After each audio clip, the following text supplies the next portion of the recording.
We are learning this morning that it could be weeks before that giant ship wedged sideways in the Suez Canal will be moved. Weeks. It got stuck on Tuesday, got blown into the shore by high winds and a dust storm, and now it's going nowhere. This is the Ever Given, and they're trying to figure out ways to refloat it, John. They're trying to figure out ways to get it unstuck, and they are really having a problem. This is, Heather, an enormous vessel. It is one of the biggest in the world. It is 400 meters long, the Suez Canal 200 meters wide, which, if you can imagine, as long as it keeps going straight down the middle, things are fine. Starts canting in the wrong direction, and there is what you have it, run aground effectively. 9 tugs, they've got the high hose going, they got the front end loaders going. They are now dredging 16 meters down. Dredging and tugging is what they're calling it in terms of the process that's underway. Give you an idea of the size of it compared to, say, a landmark that most Canadians might be able to understand. There it is there. If you put the Ever Given on its end, next to the CN Tower, it would be, there it is, on the equivalent of the 360 restaurant that is there on the CN Tower. So that vessel is huge. It would weigh as much as 50,000 elephants. There are 20,000 containers on board this. This is a situation that they are really stuck on. We're talking about 12% of all world trade going there, 30% of all marine trade going through there.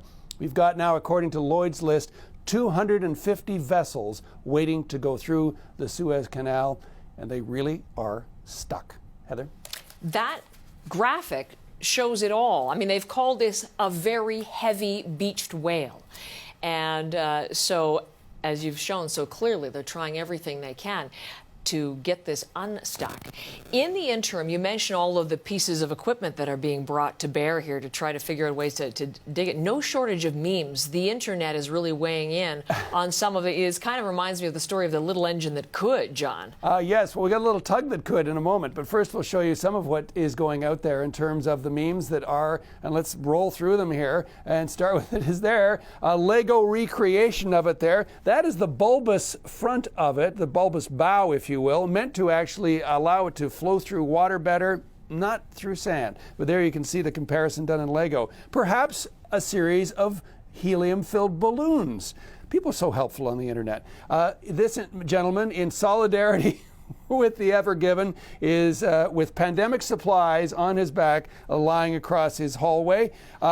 Suggestions that there might be a Canadian rescue ship. Of course, we have a proud shipbuilding tradition in this country. Perhaps not that one, but nonetheless, it could join the 9 tugs already on the scene. Speaking of Canadian content, here is Austin Powers. Remember him trying to get down the hallway there? Well, if he were the pilot of this vessel, it might look a bit like that. And finally, giving the high hose and the graders a little bit of chance. If you can see that, but that's a very helpful dog. That if things keep going the way they're going, perhaps even weeks stuck like this, maybe they might want to bring in some